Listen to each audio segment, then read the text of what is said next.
Hello, শুনতে পাচ্ছেন?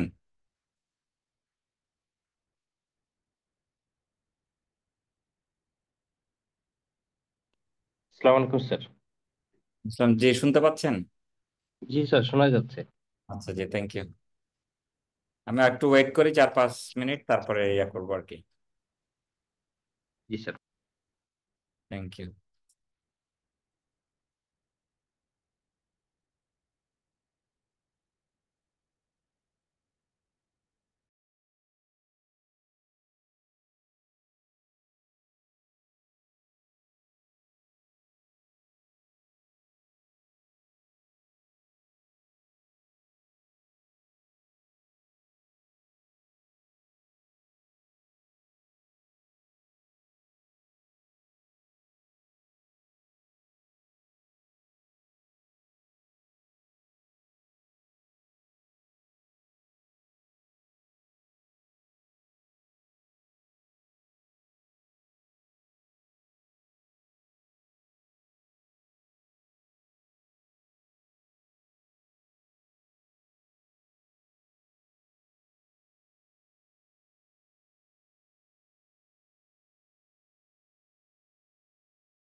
আসসালামু আলাইকুম স্যার।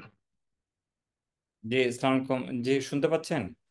জি স্যার, শোনা যাচ্ছে স্যার। 3টা 5 বেজে গেছে, ক্লাস শুরু করে দিতে পারেন স্যার। আচ্ছা, আপনাদের আচ্ছা, তাহলে বাকিরা কি পরে রেকর্ডেড ভিডিও দেখবে এরকম কিছু নাকি হচ্ছে? জি স্যার, আহ, রেকর্ডেড থাকে ভিডিওটা স্যার। ও আচ্ছা আচ্ছা আচ্ছা।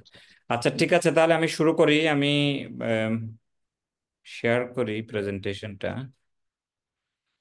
হুম।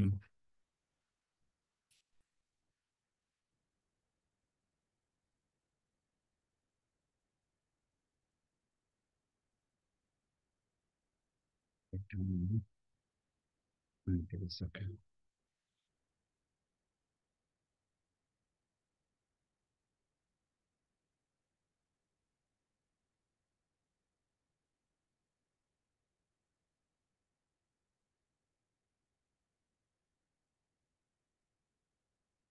দেখতে পাচ্ছেন আপনারা প্রেজেন্টেশনটা? জি স্যার, দেখা দেখা যায়। আচ্ছা, একটা মিনিট। আমি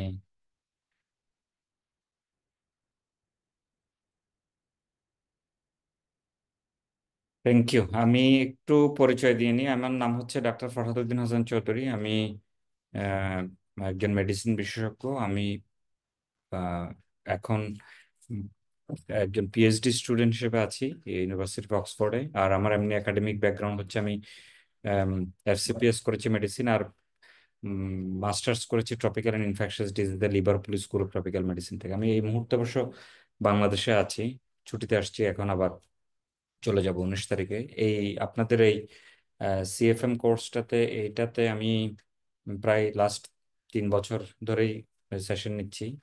3-4 ইয়ার্স হবে, 3 ইয়ার্স প্রবাবলি। তো আহ, মূলত হচ্ছে এই স্নেক বাইট, তারপর হচ্ছে ওপিসি পয়জনিং, এবং হচ্ছে অ্যানাফাইল্যাক্সিস। এটা আমি করে নিয়ে থাকি। আমি আজকে শুধুমাত্র স্নেক বাইট এটা পড়াবো, মানে এই সেশনটা নিব। আর হচ্ছে পরবর্তীতে হচ্ছে আমি আরেকটা টাইম দিয়ে আমি হচ্ছে অ্যানাফাইলেক্সিস এবং হচ্ছে ওপিসি ম্যানেজমেন্ট, পয়জনিং ম্যানেজমেন্টের ওই সেশনটা নিব। তা আমি একটু মানে একদম প্র্যাকটিক্যাল অ্যাসপেক্ট দিয়ে শুরু করব। আপনারা কেউ জানেন কিনা যে কতজন মানুষ আসলে স্নেক বাইটে প্রতি বছর বাংলাদেশে মারা যায়, জানেন? এম, ইয়েতে পাঠালে হবে, কি বলে জানি, এই যে চ্যাট বক্সে পাঠালে হবে উত্তর, সমস্যা নেই। জাস্ট এ গ্যাস যে কতটুকু, মানে কতজন patient yearly died of die of snake bite annually বাংলাদেশের পার্সপেক্টিভে আর কি, জানেন কিনা? 1000? আর আর আর কোনো অপশন, মানে আর কোনো ফিগার? আচ্ছা, আমরা তাহলে একটু সামনের দিকে আগাই। সরি, বাংলাদেশে প্রায় প্রতি বছর 7,000-এর বেশি মানুষ মারা যায় স্নেক বাইটে। এবং দেখেন হচ্ছে এইটা নিয়ে খুব বেশি, জাস্ট আপনি কম্পেয়ার করে দেখেন যে বাংলাদেশে ডেঙ্গুতে প্রতি বছর কত মানুষ মারা যায়। ডেঙ্গুতে যদি আপনি কম্পেয়ার করেন যে যত আউটব্রেক হয়েছে বাংলাদেশে এর ভিতরে, ডেঙ্গু প্রথম পাওয়ার পর থেকে এখন পর্যন্ত 2019 সালে, সরি 23 সালে হাইয়েস্ট ডেথ ছিল 1700-র উপরে সামথিং। আর এই বছরও অনেক ডেথ হচ্ছে। কিন্তু আমি যেটা নিয়ে আপনার করছি, দেখেন ডেঙ্গি নিয়ে মানুষের কিন্তু প্রচুর আম, মানে সচেতনতা বলেন অথবা আলাপ আলোচনা বলেন, মিডিয়া কাভারেজ বলেন, সবকিছু পায়। বাট স্নেক বাইটের পেশেন্ট এই 7,000 মানুষ মারা যাওয়ার পরেও ইয়ারলি এটা নিয়ে কোনো ওইরকম ভাবে আপনার বেশি আলোচনার ভিতরে এটা থাকে না, কারণ এটাকে নেগলেক্টেড ট্রপিক্যাল ডিজিজ বলে। এটা, কারণ ডেঙ্গু মূলত হয় শহর অঞ্চলে যারা থাকে তাদের, আর এটাতে হয় গ্রামের মানুষজনদের। তো একটা ডিসক্রিমিনেশনের শিকার হয় গ্রামের একদম প্রান্তিক কৃষক, গৃহিণী, একদম গরিব মানুষজন এই ধরনের স্নেক বাইটের শিকার বেশি হয়। তো সুতরাং দেখা যায় কি এটা আসলে সমাজের সামহাউ হেলথ সিস্টেমেও এটা একটা নেগলেক্টেড ডিজিজ। আম, আমরা যদি আহ, একটু সাপগুলো যদি চেনার চেষ্টা করি, বাংলাদেশে আসলে অনেক প্রজাতির সাপ আছে। বাট বাংলাদেশে মূলত হচ্ছে আমি যে বিষাক্ত সাপগুলো ওগুলোর সাথে আমি আপনাদেরকে পরিচয় করানোর চেষ্টা করব। এই সাপটার বা চিনেন আপনারা কেউ? Cobra sir. কোবরা? কি ধরনের কোবরা? এটা king cobra sir. King cobra কিভাবে বুঝলেন? আবার মনো সিলেক্ট মানে ওই ইয়ে আছে স্যার, মানে এই যে পিছনে এটা? খনা তোলার পিছনে একটা ইয়ে আছে। আচ্ছা, পিছনে আমরা ইউজুয়ালি কিং কোবরার কিন্তু পিছনে কোনো এরকম সেলিয়েশন বলে মানে এটা থাকে না। এটা দেখেন একটা ফুল, এটা জি ফুলের স্যার, মতো। এটা এটা হচ্ছে মনোক্লেট কোবরা। কেমন? মনোক্লেট। জি স্যার, জি স্যার। মনোক্লেট কোবরা। এটা কোবরা, বেবি কোবরা। আমরা এক পেশেন্ট হচ্ছে এটাকে রেস্কিউ করে নিয়ে আসছিল ঢাকা মেডিকেল কলেজ। ও বাইটে হয়েছিল, পেশেন্ট সাথে করে সাপও নিয়ে আসছে। পরে হচ্ছে একজন হারপেটোলজিস্ট দিয়ে ওটাকে রেস্কিউ করেছে স্নেকটা, পরে ওই নিজেই ছবি তুলে দিচ্ছে আমাদেরকে। আচ্ছা, তাহলে আমরা এই আপনারা এটার স্থানীয় নাম জানেন, বাংলায় কি বলে এটাকে?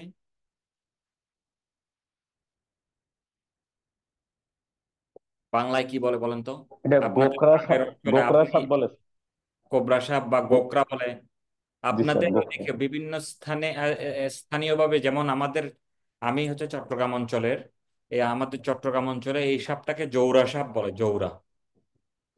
তো আপনাদেরকে কিন্তু যারা বিভিন্ন উপজেলা লেভেলে কাজ করছেন আপনাদের কিন্তু এই ইয়েটা জানতে হবে, এটার স্থানীয় নাম। না হলে কিন্তু আপনি ধরেন স্যার, যদি কোবরার স্থানীয় নাম না জানেন, পেশেন্ট এসে যদি ওইটা বলে আপনাকে, তখন আপনি বুঝতে পারবেন না। বাট নাম জেনে যদি উনি কনফার্মলি বলে যে আমাকে এটা কামড় দিয়েছে, তাহলে ইটস মানে ইয়া আর কি। আমাদের তারপরে দিনাজপুরে স্যার গোমা সাপও বলে স্যার, গোমা সাপ। বোমা। গোমা, আচ্ছা। গোখরা। আচ্ছা আচ্ছা, নাইস।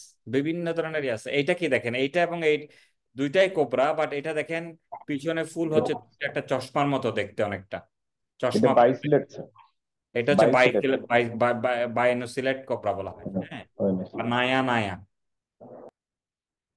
নায়া নায়া বা এই এই কোবরা সাপের বৈশিষ্ট্য কি জানেন বলেন তো? কোবরা যদি কামড় দেয় মনে রাখবেন দুইটা জিনিস করে।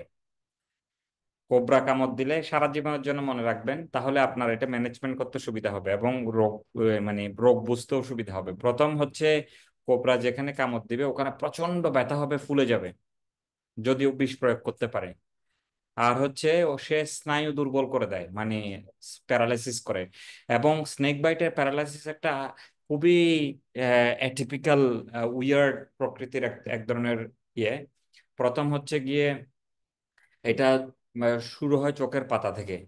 আপনি যখন মানে নিউরো প্যারালাইসিস শুরু হয় আর কি, এখান থেকে শুরু হয়। প্রথমে চোখের পাতা পড়ে, তারপর হচ্ছে যখন এই মাসেল গুলা ধরে সে কথা বলতে পারে না, হা করতে পারে না। যখন ফেরিঞ্জিয়াল মাসেল গুলা ধরে তখন সে নাকে নাকে কথা বলে, বা নেজাল ভয়েস, ভূতের মতো অনেকটা আওয়াজ এরকম, শাকচুন্নি যেভাবে করে আওয়াজ করে। তারপরে যদি ধরেন নিচের দিকে চলে আসে, তখন হচ্ছে সে আস্তে আস্তে এই রেসপিরেটরি মাসেল বা ইন্টারকোস্টাল মাসেল গুলো প্যারালাইসিস হয়ে যায়, তখন শ্বাস নিতে পারে না, মারা যায়। ম্যাক্সিমাম স্নেক বাইটার বিষাক্ত আহ, সাপ কামড় দেওয়ার পরে এদের রেসপিরেটরি প্যারালাইসিস হয়ে মারা যায়। এবং হচ্ছে এটা রেসপিরেটরি অ্যারেস্ট হয় হচ্ছে যদি টাইম দিয়ে আমরা ইন্টারভেনশন করতে না পারি। দুইটা, একটা হচ্ছে যদি পেশেন্ট খুব ক্রিটিক্যাল অবস্থায় আসে, তাকে আমরা যদি ইনটিউবেট করতে না পারি অথবা অক্সিজেন দিতে না পারি অথবা অ্যান্টিভেনম দিতে না পারি। আমরা ওগুলো নিয়ে বিস্তারিত আরো আলোচনা করবো, বাট এখানে একটু আমরা যাই। এটা কি?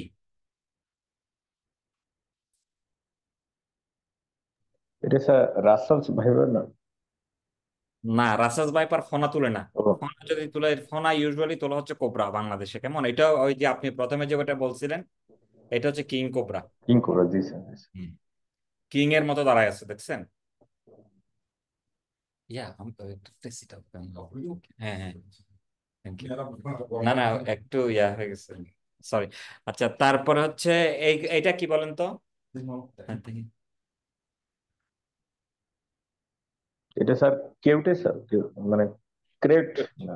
এখানে কেউটে কি মানে কোনটা কেউটে?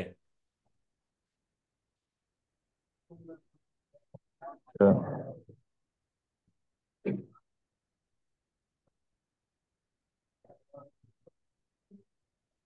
কোনটা কেউটে বলেন? স্যার ডান দিকের উপরেরটা না? বাকিগুলো কেউটে না। এইটা কি? এটা তো স্যার কি রাসেল ভাই? এটা স্যার আমাদের লোকালি স্যার চন্দ্রবড়া বলেন। এটাকে, এই যে এটাকে, এটা স্যার এই পাশে, এই পাশের এই এইটা, এটা স্যার না মানে কি ডান পাশের নিচেরটা? বাম পাশে, বাম পাশে স্যার নিচে, বাম পাশের নিচের নাকি উপরের? নিচেরটা স্যার চন্দ্রবড়া নিচের। বলেন। আচ্ছা যাই হোক, শোনেন এইগুলো সবগুলো হচ্ছে ক্রেট বা কেউটে। ওই যে বাংলাদেশে মানে অনেক মানে কেউটে 4 ধরনের প্রজাতি আছে। এগুলোর বিভিন্ন ধরনের কেউটে। কেউটে সাপ যেটা কামড় দেয়, কেউটে থাকে। একটা মিনিট, আমি 1 সেকেন্ড, সরি।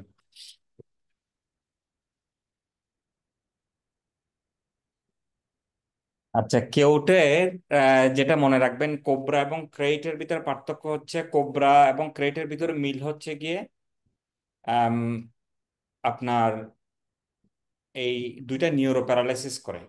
নিউরো প্যারালাইসিস মানে হচ্ছে গিয়ে ও আস্তে আস্তে চোখের পাতা ধরবে, আইবলের মাসেল গুলা ধরবে, তারপর হচ্ছে ঘাড়ের মাসেল গুলা ধরবে, ব্রোকেন নেক হয়ে যায়, এরকম ভাবে ঘাড়ের মাসেল রাখতে পারে না, পিছনে পড়ে যায়। নিচের দিকে নামলে হচ্ছে আস্তে আস্তে রেসপিরেশন কম্প্রোমাইজড হয়ে যায়, কেমন। কিন্তু এই সাপটা বিশেষ করে নিশাচর সাপ। এটা থাকে হচ্ছে মানে ফ্লোরে, এবং এটা ক্লাইম্ব করতে পারে না, রাতের বেলা বের হয়। সেজন্য বেসিক্যালি এটা কামড় দেয় হচ্ছে যারা ফ্লোরে থাকে, এবং রাতের বেলা হচ্ছে এটাকে কামড় দেয়, এই এই সাপটা কামড় দেয়। উম, এই দংশন করার পরে ওই একটা পিকুলারিটি হচ্ছে, ও যেই জায়গায় কামড় দেয় মানে যেই জায়গায় আপনার ওর ফ্যাংটা ঢুকায়, ওইটা এত ছোট, এটা বোঝাই যায় না যে ওকে কামড় দিয়েছে, কোনো ব্যথা হয় না, কোনো ফুলে যায় না। যেমন কোবরাতে হচ্ছে মোটামুটি সিমটমস চলে আসে, ফুলে যায়, তারপর হচ্ছে এই আপনার ওখানে ব্যথা হয়, ওই জায়গাতে দাগ, দাঁত যেখানে বসে ওখানে কালো হয়ে যায় আস্তে আস্তে, কামড়ের জায়গাটাও নেক্রোসিস হয়ে যায় আস্তে আস্তে। কিন্তু কেউটে সাপের হচ্ছে যেখানে কামড় দেয় এখানে কোনো ধরনের আপনার ব্যথা হয় না, এবং বোঝাও যায় না যে কিছু একটা কামড় দিয়েছে এখানে, কেমন। তো এখন সেজন্য অনেক সময় এগুলো বোঝা যায় না, ঘুম থেকে ওঠার পরে আস্তে আস্তে খারাপ লাগে পেশেন্ট, কারণ হচ্ছে হয়তো বা কামড় দিয়ে চলে গেছে, জানেও না যে কামড় দিয়ে চলে গেছে কিভাবে। তাহলে দেখেন এগুলো সবগুলো হচ্ছে ক্রেট, বাঙ্গারুস। এটা কি? এই যে আপনারা যেটা বলছেন এটাই হচ্ছে রাসেস ভাইপার, কেমন। রাসেস ভাইপার দেখেন এরকম দেখতে, অজগরের মতো, বাট অজগর না। এই মাথাটা হচ্ছে ভাইপার, মানে হচ্ছে মনে রাখবেন ভাইপার, ভাইপারের প্রধান কাজ হচ্ছে ভেনম ইনডিউস কনজাম্পশন কোয়াগুলোপ্যাথি করা। আমি যদি গ্রামের ভাষায় বলি, বলবেন হচ্ছে এই রক্ত পানি করে দেওয়া, মানে ক্লটিং ফ্যাক্টর গুলোকে কনজাম্পশন করে ফেলে, সে আর রক্ত জমাট বাঁধাইতে পারে না। তখন হচ্ছে অনবরত রক্তক্ষরণ হতে পারে, যেমন যেখানে কামড় দেয় ওই স্থান থেকে রক্তপাত হতে পারে, তারপর হচ্ছে প্রস্রাবের সাথে রক্ত বের হতে পারে, কাশির সাথে রক্ত বের হতে পারে, বমির সাথে রক্ত বের হতে পারে। ভাইপারের ইয়ে হচ্ছে এটা একটা হচ্ছে হেমোটক্সিক, মানে হেমাটোলজিক্যাল টক্সিসিটি করে, এবং ক্লটিং ফ্যাক্টর গুলোকে কনজাম্পশন করে ফেলে।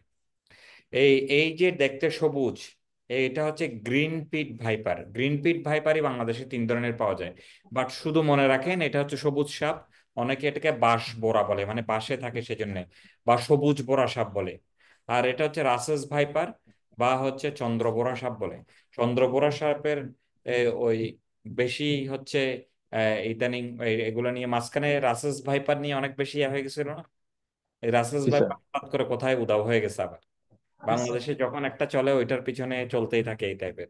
রাসেলস ভাইপারের ভয়ে মানে আমার বাচ্চারা ওয়াশরুমে যেতে পারে না, এরকম একটা আহ, এই সিচুয়েশন হয়ে গেছিল বাংলাদেশে। তো রাসেলস ভাইপার এবং হচ্ছে এই গ্রিন ভাইপারের ভিতরে পার্থক্য হচ্ছে, এই গ্রিন ভাইপার, দুই ভাইপারই মানে গ্রিন ভাইপার হোক অথবা রাসেস ভাইপার হোক, যেখানে কামড় দেয় ওই জায়গাটা আস্তে আস্তে ফুলে যায় এবং ওখান থেকে রক্তপাত হয়।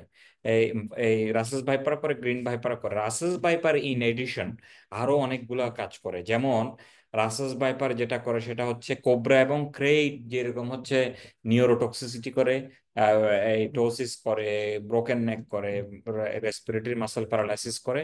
পাশাপাশি হচ্ছে রাসেস ভাইপার আরো কিছু, যেমন কিডনিতে এটা যখন মাসেল ব্রেকডাউন করে, মানে মায়োটক্সিক স্নেক মাসেল ব্রেকডাউন করে ওখান থেকে হিমোগ্লোবিন বের হয়ে, মায়োগ্লোবিন বের হয়ে ইয়াতে বের হয়ে মানে কিডনিতে ডিপোজিশন হয়ে একিউট কিডনি ইনজুরি করে, কি হার্টে প্রবলেম করে একিউট মায়োকার্ডিয়াল ইনফার্কশন করতে পারে, মানে অনেক ধরনের সিস্টেমিক কমপ্লিকেশন এই সাপটা করে থাকে। এবং এইটার চিকিৎসা আমরা পড়বো সামনে, বাট আমাদের সাপটা চিনতে হবে। অজগর মনে করে ভুল করবেন না, অজগরের সাথে এটার পার্থক্য আছে। আপনারা জাস্ট গুগল করে মিলে নিয়েন কিভাবে পার্থক্য করবেন। বাট রাসেস ভাইপারের মাথা হচ্ছে গিয়ে আপনার ত্রিকোণাকৃতির।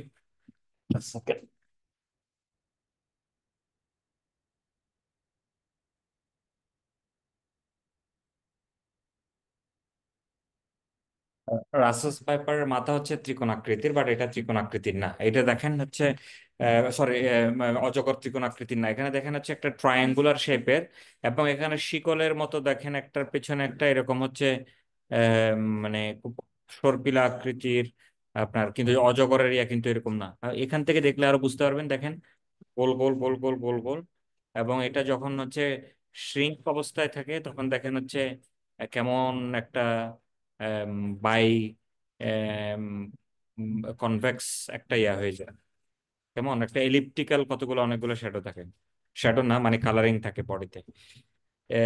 তাহলে চিনতে পারবেন এটা হচ্ছে সি স্নেক। বাংলাদেশেও সি স্নেক পাওয়া যায়, বাট সি স্নেকটা যেটা সবচেয়ে সেটা হচ্ছে বাংলাদেশে সি স্নেকের এগেনস্টে কোনো অ্যান্টিভেনম নাই। All sea snakes are venomous.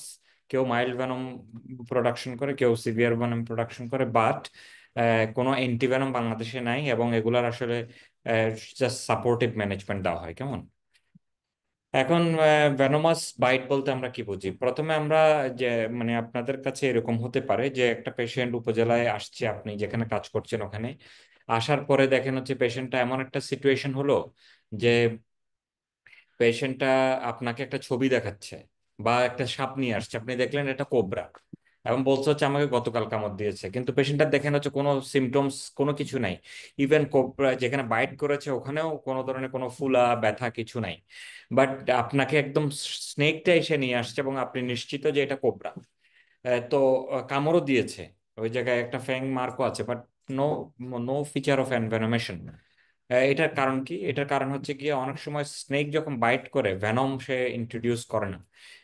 বিশেষ করে মিল খাওয়ার পরে, কারণ স্নেক আসলে ভেনম ইউজ করে হচ্ছে প্রে ধরার জন্য, জীবিত প্রে গুলা ধরার জন্য। যেমন কোনো ইঁদুর অথবা দূর থেকে সে যখন ছুঁড়ে, মানে ভেনম এরকম ছুঁড়ে ওই প্রাণীকে প্যারালাইসিস করে দেয়, তো করে তারপর হচ্ছে ওটাকে খায়।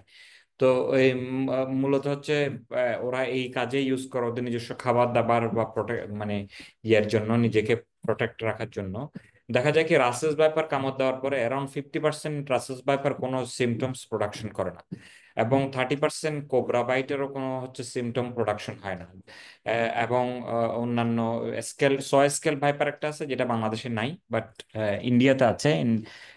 বাংলাদেশে শুধুমাত্র রাসেস ভাইপার, কোবরা, ক্রেইট এগুলো পাওয়া যায়, এবং সবুজ বড় সাপ পাওয়া যায়।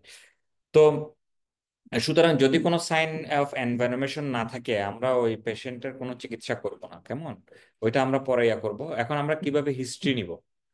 হিস্ট্রি নেব হচ্ছে আমরা প্রথমে দেখবো হচ্ছে যে পেশেন্টটা আসলে কোথায় কামড় দিয়েছে। যেমন সাইট জিজ্ঞেস করতে পারে, দেখতে পারে যে কোথায় কামড়। ফেস লিম্বে সাধারণত গ্রিন পিট কামড় দেয়। গ্রিন পিট সাধারণত থাকে হচ্ছে মানে গাছে টাছে থাকে। কেউ গাছে ক্লাইম্ব করতে গেলে পাতা ধরেন গাছের এখানে লাগছে, মুখের ওখানে লাগছে, ওখানে কামড় দিতে পারে। কেউ বাঁশঝাড়ে কাজ করতেছে অথবা অন্য কোথাও কোনো বুশে কাজ করতেছে, তখন কামড় দিতে পারে। কোবরা এরকম যেহেতু ফনা তুলে দেয়, ও ইউজুয়ালি লিম্বে কামড় দেয়। ক্রেইট যেহেতু রাতের বেলা ঘুমন্ত মানুষকে বেশি কামড় দেয়, ওইটা এনি সাইড কামড় দিতে পারে। দিনের বেলা কামড় দিবে না সেটা না, ক্রেডিট দিতে পারে, বাট ইউজুয়ালি এই স্নেকটা হচ্ছে নিশাচর। রাতের বেলায় বেশি বের হয়, ওইটার জন্য হচ্ছে দিনের বেলা আপনার ইয়া হয়। আর সি স্নেকটা ফোর আর্মে বাইট করে বেশি, কারণ হচ্ছে এটা সমুদ্রের জেলেরা যখন মাছ ধরে, মাছের সাথে এটা জালের, মানে মাছের সাথে অন্যান্য মাছের সাথে এটা জালে আটকায় চলে আসে। ওই জাল থেকে মাছ ছুটানোর সময় এটা হচ্ছে মূলত হচ্ছে বাইট করে আর কি।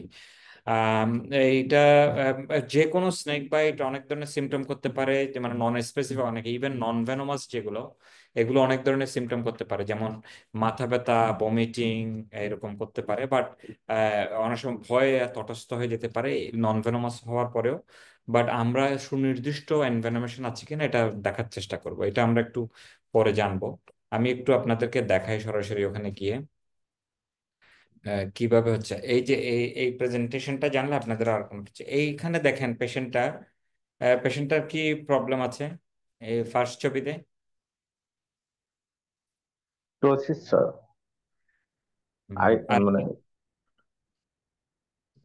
এটা তো টোসিস আছে, দেখেন এটা টোসিস, এবং সে আইবল নাড়াতে পারছে না, ফিক্সড হয়ে গেছে, মানে এক্সট্রা অকুলার মাসেল প্যারালাইসিস। এটাও টোসিস। এটা দেখেন হচ্ছে এক্সট্রা অকুলার, ওকে আমি বলতেছি ডান পাশে মানে আঙ্গুলের দিকে তাকাইতে, বাট ওর ফিক্সড আইবল, ডেড মানুষের আইবল যেরকম এরকম। দেখেন ওরও টোসিস আছে। এখানে দেখেন ব্রোকেন নেক, দেখেন মানে এই ঘাটটা একদম ব্রোকেন হয়ে গেছে।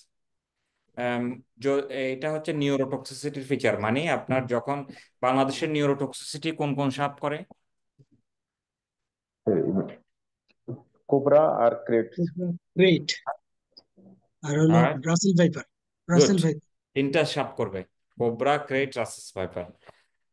আম, এখন হচ্ছে কোন কোন সাপ হচ্ছে ইয়া করে, হেমাটোলজিক্যাল টক্সিসিটি করে। রাসেলস ভাইরাস। ভাইপার ভাইপার, যে কোনো অরিজিৎ ভাইপার। ভাইপার করে, ঠিক আছে। ওকে, তো সুতরাং হচ্ছে আমরা দেখবো ওরা কিভাবে কিরকম করে। দেখেন এই ভাইপার যদি কামড় দেয়, মানে গ্রিন পিট ভাইপার কামড় দিতে পারে, রাসেস ভাইপারও কামড় দিলে ওদের হচ্ছে এই দংশন করলে ওখানে এরকম ব্লিস্টার হয়ে যেতে পারে, আমরা হ্যামোরেজিক ব্লিস্টার বলি, এরকম ফুলে যেতে পারে, আক্রান্ত স্থান থেকে ব্লিডিং হইতে পারে, এরকম দেখেন ফুলে যেতে পারে, আর হচ্ছে ছোট ছোট ব্লিস্টার হতে পারে। এবং এটা ভাইপার গুলো আরো বিভিন্ন ইয়া করে, যেমন কিডনিতে যদি মাসেল ব্রেকডাউন হয়ে জমা হয়, মায়োগ্লোবিন জমা হয়, মায়োগ্লোবিনুরিয়া হয়ে একিউট কিডনি ইনজুরি করে। আর হেমাটোলজিক্যাল নিউরোটক্সিসিটি করে, রাসেস ভাইপার করতে পারে। অর্থাৎ দেখেন ভাইপার গুলো হচ্ছে কিডনির সমস্যাও করতে পারে, এবং হচ্ছে হার্টের প্রবলেমও করতে পারে। অনেক সময় ইন্ট্রাক্রেনিয়াল ব্লিডিং হতে পারে, স্ট্রোক করতে পারে পেশেন্ট। তো এটা মাথায় রাখতে হবে যে ভাইপার কামড় দিলে এই ধরনের কমপ্লিকেশন পাওয়া যেতে পারে। ওদের ভেনম ইনডিউস কনজাম্পশন কোয়াগুলোপ্যাথির পাশাপাশি ওদের থ্রম্বোসাইটোপেনিয়াও হয়ে যায়। তো সেজন্য আপনাদের জানা উচিত এটা আসলে কিভাবে ইয়ে করে।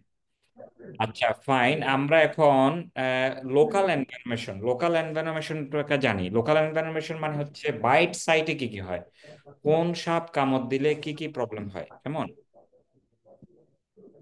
আপনাদের ওখানে মনে হয় কেউ একজন কথা বলছেন, কাইন্ডলি সবাই একটু মিউট করবেন। আচ্ছা, এখন আসেন হচ্ছে, ও সরি, এম, দেখেন যা মানে লোকাল যে যেখানে কামড় দেয়, মানে ভাইপার যদি কামড় দেয়, অথবা এটা রাসেস ভাইপার হইতে পারে, গ্রিন ভাইপার হইতে পারে, ওই জায়গায় স্পন্টেনিয়াস ব্লিডিং হইতে পারে, ওখানে থেকে ফুলে যেতে পারে, এবং পেশেন্টের ব্যথা হইতে পারে। কোবরা যেখানে কামড় দেয় বলছিলাম ফুলে যায়, প্রচন্ড ব্যথা হয়, এবং ফ্যাং এরিয়ায় হচ্ছে আস্তে আস্তে নেক্রোসিস হয়ে এটা কি হয় দেখেন, কোবরা বাইটে আস্তে আস্তে, এইটা একই একই পেশেন্টের এই পর্যন্ত প্রথমে ব্ল্যাকিশ ইয়ে ছিল, নেক্রোসিস হয়ে গেছে, আস্তে আস্তে গ্যাংগ্রিন হয়ে গেছে। এখানে দেখুন হাতের ওই পাশে পুরাটা এই অংশটা গ্যাংগ্রিন হয়ে, এগুলো সার্জিক্যাল ডেব্রাইটমেন্ট করতে হয়। ক্রেট দেখেন, এটা খুব ভালো মতো খেয়াল করলে দেখবেন এখানে ফ্যাং আছে, ফ্যাং কিন্তু নাও থাকতে পারে। আমি বলবো এইটা পেশেন্টটা বুঝেই নাই যে কোথায় কামড় দিয়েছে, অনেক খুঁজে টুজে বের করছে যে এই দাগটা তোমার আগে ছিল না।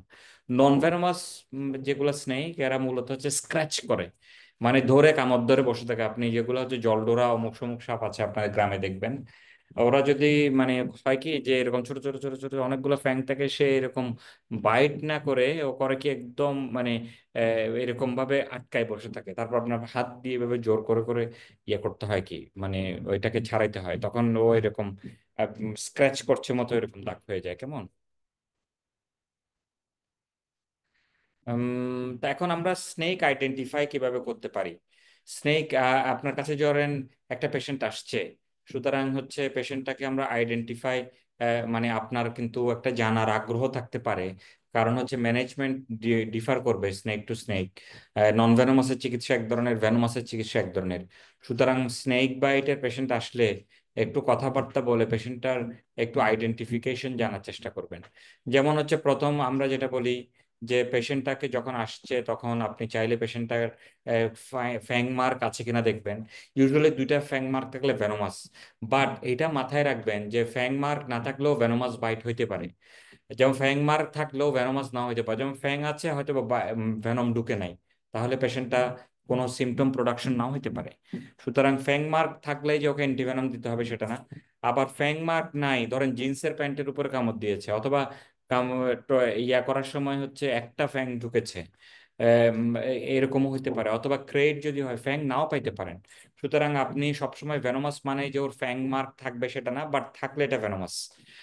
এবং আবার হচ্ছে ভেনোমাস মানেই হচ্ছে যে ওর অ্যান্টিভেনম দিতে হবে সেটা না। ভেনোমাসের সাথে যদি ও লক্ষণ থাকে, যেমন পেশেন্টের অন্যান্য যেমন নিউরোটক্সিসিটি থাকে, হেমাটোলজিক্যাল টক্সিসিটি থাকে, তাহলে আমরা তাকে অ্যান্টিভেনম দিব। এটা আমি আরো বিস্তারিত আলাপ করবো, বাট এটা নিয়ে আপনি আইডেন্টিফাই করতে পারেন। আর সেকেন্ড হচ্ছে গিয়ে আপনাকে যেটা করতে হবে, সে অনেক সময় পেশেন্ট নিজে স্নেক নিয়ে আসে। পেশেন্ট নিজে স্নেক নিয়ে আসে, যদি পেশেন্ট নিজে স্নেক নিয়ে আসে তাহলে তো আপনি দেখলেন এটা কোবরা নাকি, এটা আপনি ছবি তুলে ইমেজ সার্চ করলেও পাবেন। অথবা যদি পেশেন্ট স্নেক না নিয়ে আসে, আপনি পেশেন্টটাকে ওর ডেসক্রিপশন অনুযায়ী তা মিল আছে এরকম কোনো প্রেজেন্টেশন দেখাতে পারেন, গুগল করে কমন স্নেক গুলো, বাংলাদেশের কমন স্নেক গুলো ওকে দেখাইতে পারেন। সে কিন্তু দেখে এটা আপনাকে বলে হ্যাঁ এই সাপটা আমাকে কামড় দিয়েছে। ধরেন এটা আপনার একটা ভেনোমাস স্নেক, তাহলে সুতরাং আপনাকে কিন্তু ওর লক্ষণ না থাকলেও প্রিপারেশন নিয়ে রাখতে হবে যে এই পেশেন্টের অ্যান্টিভেনম লাগতে পারে। এটার একটা হ্যান্ড ওভার খাতায় ওর একটা ডিটেল ডেসক্রিপশন আপনি লিখে গেলেন। এই জিনিসটা মাথায় রাখতে হবে। সুতরাং ছবি দেখায় আইডেন্টিফাই করতে পারেন, তারপর হচ্ছে আপনার এই ফ্যাং মার্ক দেখে আইডেন্টিফাই করতে পারেন, স্পেসিমেন দেখে, মানে পেশেন্ট নিজে নিয়ে আসতে পারে। আর যেমন ধরেন আমি চট্টগ্রাম মেডিকেল কলেজ হসপিটাল যখন স্নেক বাইট ক্লিনিকে কাজ করেছি, ওখানে দেখেছি যে আম, ওখানে দেখেছি যে আমি এক্সপেরিয়েন্স করেছি যে মানে আমাদের ওখানে অনেকগুলো পেশেন্টের রাখা আছে, সরি মানে স্নেকের স্পেসিমেন রাখা আছে। ওই স্পেসিমেন গুলা দিয়ে আমরা হচ্ছে ইয়ে করার চেষ্টা করি। একটা মিনিট।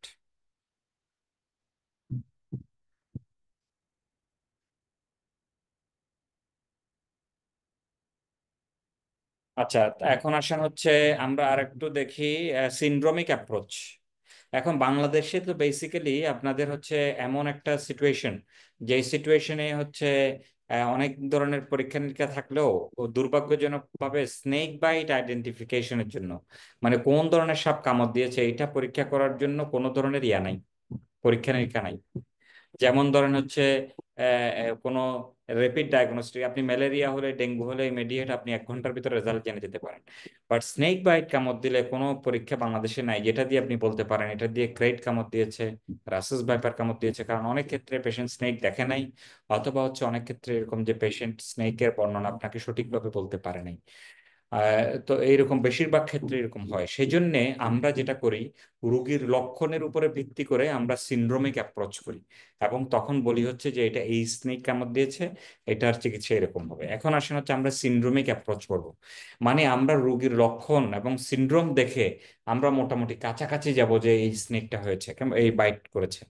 আহ, উম, এখন একটা সিনড্রোম এখানে লেখা আছে যে যেখানে কামড় দিয়েছে দেখেন লোকাল এনভেনমেশন হয়েছে, এবং হচ্ছে সোয়েলিং হয়ে গিয়েছে, এবং হচ্ছে ব্লিডিং মানে রক্তটা জমাট বাঁধছে না।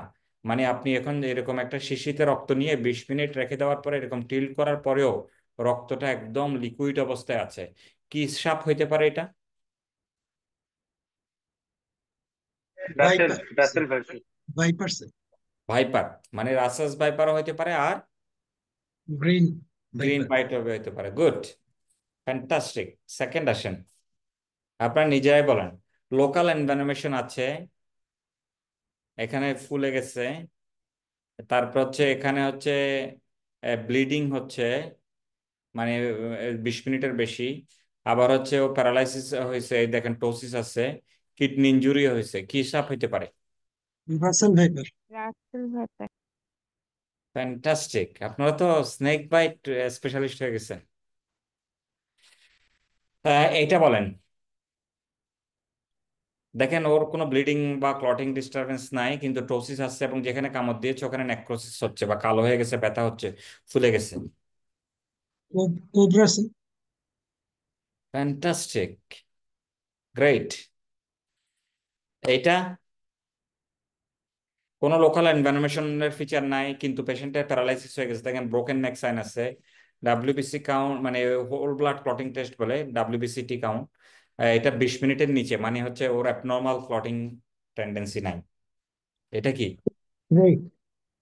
ওকে। Great, fantastic. অথবা সি স্নেক হতে পারে, বাট গ্রেট মনে রাখেন। I am happy with that. এইটা বলেন, প্যারালাইসিস হয়েছে, ডার্ক ব্রাউন ইউরিন হয়েছে, তারপর হচ্ছে কোনো আবার লোকাল সোয়েলিং নাই, ব্লিডিং টেন্ডেন্সি নাই, সিভিয়ার মাসেল পেইন আছে, এবং বাইট হয়েছে সি এরিয়াতে হয়েছে। সি স্নেক হবে sir. C snake, C snake হইতে পারে, বাট ক্রেইটের একটা ভ্যারাইটি এরকম হচ্ছে কিডনি ইনজুরি করতে পারে এবং খুবই রেয়ারলি করে। বাট স্টিল মনে রাখবেন, যদি প্যারালাইসিস হয়, ডার্ক বার ইউরিন হয়, এবং যদি স্থলে কামড় দেয়, তাহলে ক্রেইট সন্দেহ করব। আর হচ্ছে কিন্তু বাংলাদেশের পার্সপেক্টিভে আমরা যদি ব্লিডিং টেন্ডেন্সি থাকে, এটা হচ্ছে রাসেস ভাইপার, ব্লিডিং টেন্ডেন্সি না থাকে কিন্তু পেশেন্টের যদি অ্যাকিউট কিডনি ইনজুরি হয়, প্যারালাইসিস হয়, তখন আমরা এটাকে সন্দেহ করি হচ্ছে ক্রেইট। ফ্যান্টাস্টিক, আপনারা ভালো মতো পারছেন। এখন আমরা হচ্ছে গিয়ে আম, আমরা যেটা করব সেটা হচ্ছে ল্যাবরেটরি ইনভেস্টিগেশন জানবো। কামড় দেওয়ার পর আমরা কি কি করব? আমরা সিম্পল একটা টেস্ট করব, ভেরি ভেরি সিম্পল টেস্ট। এই সিম্পল টেস্ট হচ্ছে গিয়ে প্রথমেই আমরা আইডেন্টিফাই করে ফেলবো এটা কি ভাইপার নাকি ভাইপার না। কামড় দেওয়ার পরে আমরা রুগীটা যখন আসছে, যদি অন্য কোনো ফিচার না থাকে, ইমিডিয়েট ম্যানেজ করতে হবে এরকম ফিচার যদি না থাকে, তাহলে আমরা পেশেন্টটাকে ব্লাড নিলাম। ব্লাড নিয়ে হচ্ছে একটা টেস্ট টিউবে নিব। টেস্ট টিউবে এমন একটা টেস্ট টিউব নিব যেখানে কোনো মেডিসিন অথবা কোনো কিছু নাই। আপনারা যেটা করেন অনেক জায়গায় অ্যান্টিবায়োটিকের ভায়ালে নেয়, এরকম না, একদম পিওর গ্লাস টিউবে নিয়ে এক জায়গায় রেখে রেখে দিতে হবে। বাট স্ট্যান্ড স্টিল করে দেখুন, দেখা যাবে হচ্ছে পেশেন্টের কোনো ইয়া হচ্ছে কিনা, আম, এই প্যারালাইসিস, সরি মানে 20 মিনিট পরে আমরা এরকম ভাবে কাত করে দেখব। সাধারণত যদি ব্লাডে কোনো টক্সিসিটি না করে, তখন ওর কিন্তু জমাট বেঁধে যাওয়ার কথা। অর্থাৎ 20 minute whole blood clotting test হচ্ছে গিয়ে, ক্লট যেহেতু করে যাচ্ছে, এটা আমরা whole blood clotting test negative বলবো। বাট যদি মানে পজিটিভ, মানে হচ্ছে হোল ব্লাড ক্লটিং টেস্ট 20 মিনিটের পরে, ধরেন 25 মিনিট 30 মিনিটের মাথায় গিয়েও এরকম টেস্ট টিউব কাট করার পরে রক্তটা হচ্ছে ফ্রিলি ফ্লো করতেছে, একদম মনে হচ্ছে ফ্রেশ ব্লাড এখন আপনি ইয়ে করেছেন, তাহলে ওইটা হচ্ছে গিয়ে ভাইপার গুলোতে এরকম হয়। পাশাপাশি ডিপেন্ডস অন ইওর অ্যাভেলেবিলিটি, এবং হচ্ছে কোন সেটিং এ কাজ করছেন এটার উপরে আপনি একটা ইসিজি করতে পারেন, কোনো কার্ডিয়াক টক্সিসিটি হচ্ছে কিনা দেখার জন্য। আপনি একটা কমপ্লিট ব্লাড কাউন্ট করতে পারেন, এটা থ্রম্বোসাইটোপেনিয়া, হিমোগ্লোবিন এগুলো লেভেল এগুলো দেখার জন্য। কিডনি ফাংশন দেখতে পারেন। বাকিগুলো হচ্ছে মাসেল ব্রেকডাউন হচ্ছে কিনা এটার জন্য সিপিকে করতে পারেন। কোনো ট্রান্সফিউশন লাগতে পারে পেশেন্টের, সেজন্য ব্লাড গ্রুপিং আর স্ট্যাপিং এগুলো করে রাখতে পারেন। এখানে বিস্তারিত 20 মিনিট হোল ব্লাড ক্লটিং টেস্টের বর্ণনা দেওয়া আছে। আমি যখন প্রেজেন্টেশনটা পাঠিয়ে দিব, আপনারা প্রেজেন্টেশনটা দেখে নেবেন, আমি আপনাকে এটা বিস্তারিত আর যাচ্ছি না। এখন আমরা ম্যানেজমেন্টে চলে যাবো। Management is very easy. First কাজ হচ্ছে পেশেন্টটার হচ্ছে রিকমেন্ডেড ফার্স্ট এইড। আমরা একটু দেখে নিই যে বাংলাদেশে আসলে ফার্স্ট এইড মানুষজন কি মনে করে, দেখেন কি ফার্স্ট এইড দেখছেন। বাংলাদেশে যেটা করে হচ্ছে এই মানে স্নেক বাইটের ফার্স্ট এইড কেউ প্রপারলি দিতে পারে না। দেখা যায় কি, এই যে একটা ছোট বাচ্চা দেখেন, ওর একটা ভাইপার কামড় দিয়েছিল, স্থানীয় ওজার কাছে নিয়ে যাওয়ার পরে ও ছোট ছোট ছোট ছোট ব্লেড দিয়ে ছোট ছোট করে কেটে এখান থেকে নাকি বিষ বের করছে। এইটাই ছিল ফার্স্ট এইড। লক্ষ্মীপুরের একটা ছেলে, ছোট বাচ্চা, 11-12 বছর বয়স, বাইরে খেলতে গিয়েছে, ওই সময় তার পায়ে কামড় দিয়েছিল।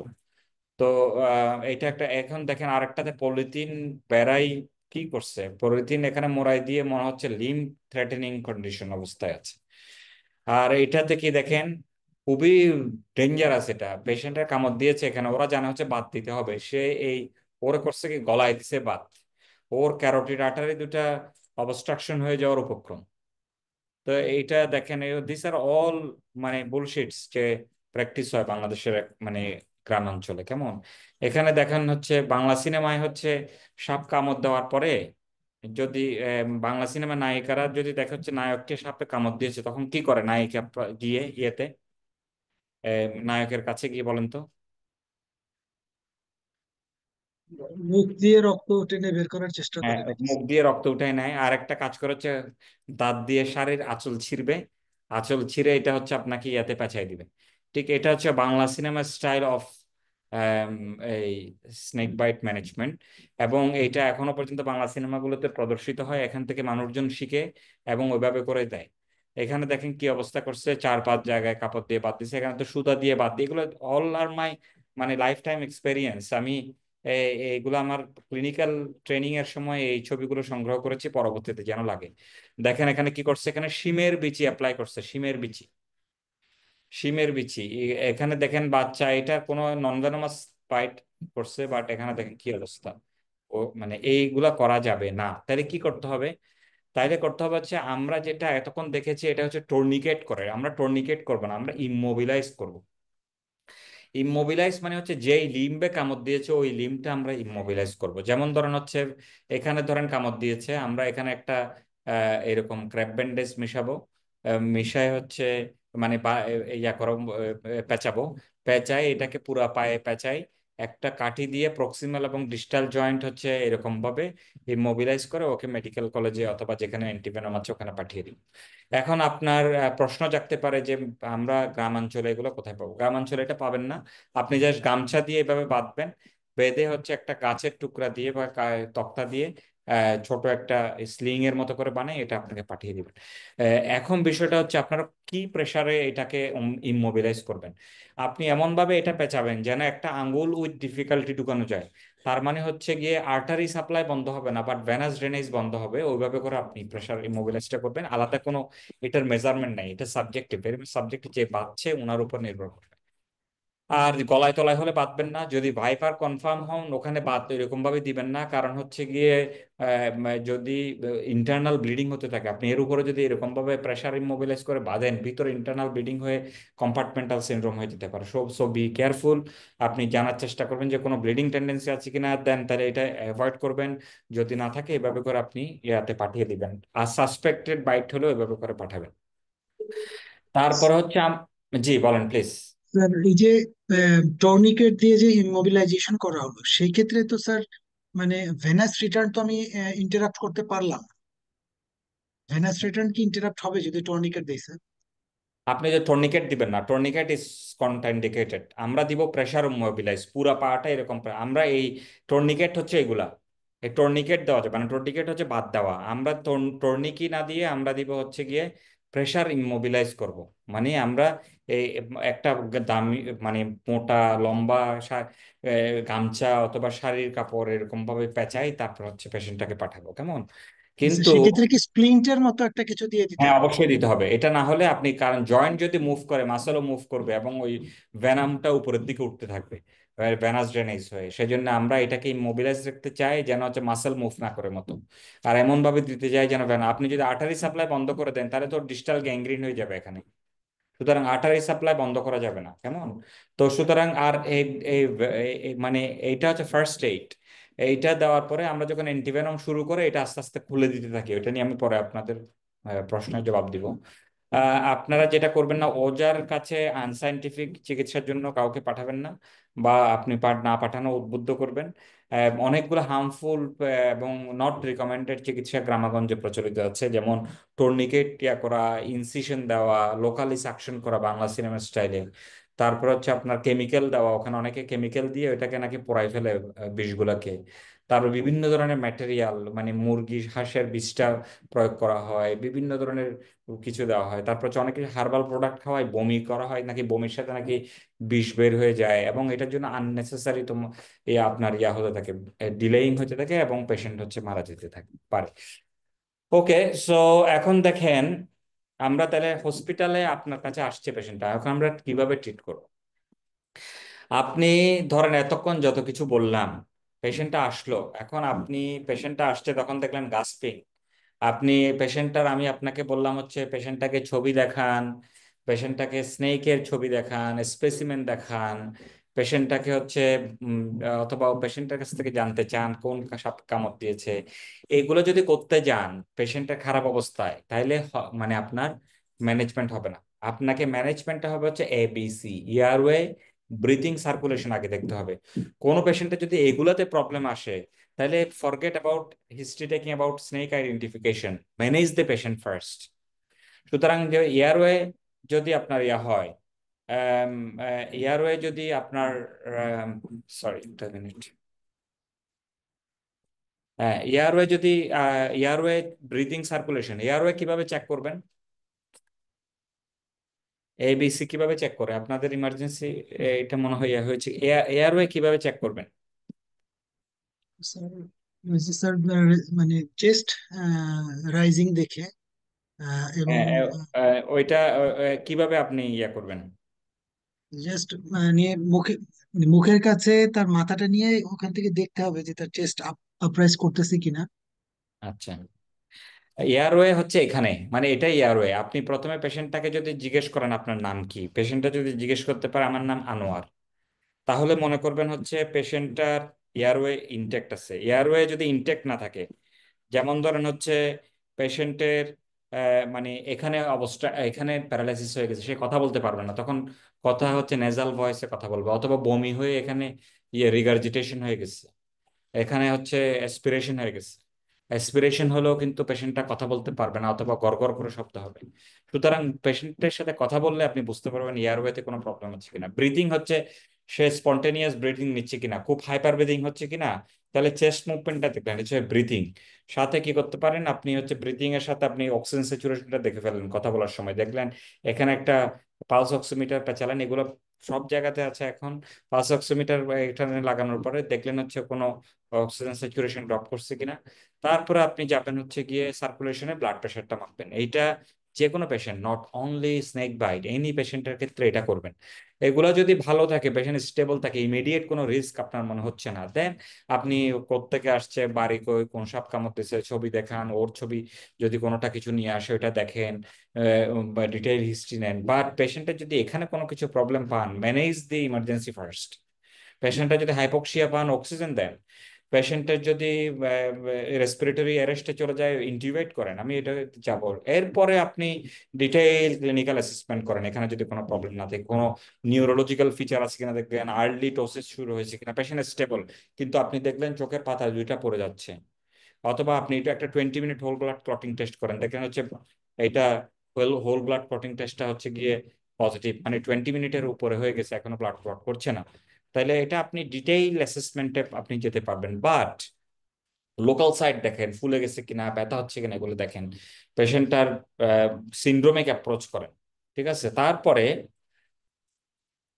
উম তারপরে গিয়ে আমরা পেশেন্টটাকে ট্রিটমেন্ট করব। ট্রিটমেন্ট করব হচ্ছে, ধরেন আপনি যে যদি মনে করেন যে আপনি একটা কোবরার বাইট পেয়ে গেছেন এখন, তাহলে পেশেন্টটার হচ্ছে স্টেবল আছে, এরকম কোনো সমস্যা নাই, বাট পেশেন্টটার হচ্ছে গিয়ে টোসিস আছে, তাহলে আপনি অ্যান্টিভেনম দিবেন। কাদেরকে অ্যান্টিভেনম দিবেন আমি পরে বলছি। বাট আমরা পেশেন্টটা যদি যে কোনো স্নেক বাইটের পেশেন্ট আসে, এই চারটা জিনিস করতে হবে: অ্যান্টিবায়োটিক দিতে হবে, টিটানাস প্রোফাইল্যাক্সিস দিতে হবে, অ্যান্টিভেনম দিতে হবে, non venomous, sorry nothing by mouth mouth করতে হবে। কিন্তু অ্যান্টিভেনম দিব হচ্ছে যারা শুধুমাত্র ভেনোমাস, বাট নন ভেনোমাসের ক্ষেত্রে অ্যান্টিবায়োটিক, টিটানাস প্রোফাইল্যাক্সিস এবং নাথিং বাই মাউথ রাখবো 24 ঘন্টা পর্যন্ত। যদি আমি কনফার্ম না হই যে এটা পেশেন্টটা কি ধরনের বাইট, তাহলে 24 ঘন্টা অবজারভেশনে রাখতে হবে। এখন আসেন হচ্ছে পেশেন্টটার এই এই যে অ্যান্টিভেনম কাদেরকে দিব, এটা একটু আমরা জেনে নিই কেমন। অ্যান্টিভেনম কাদেরকে দিব?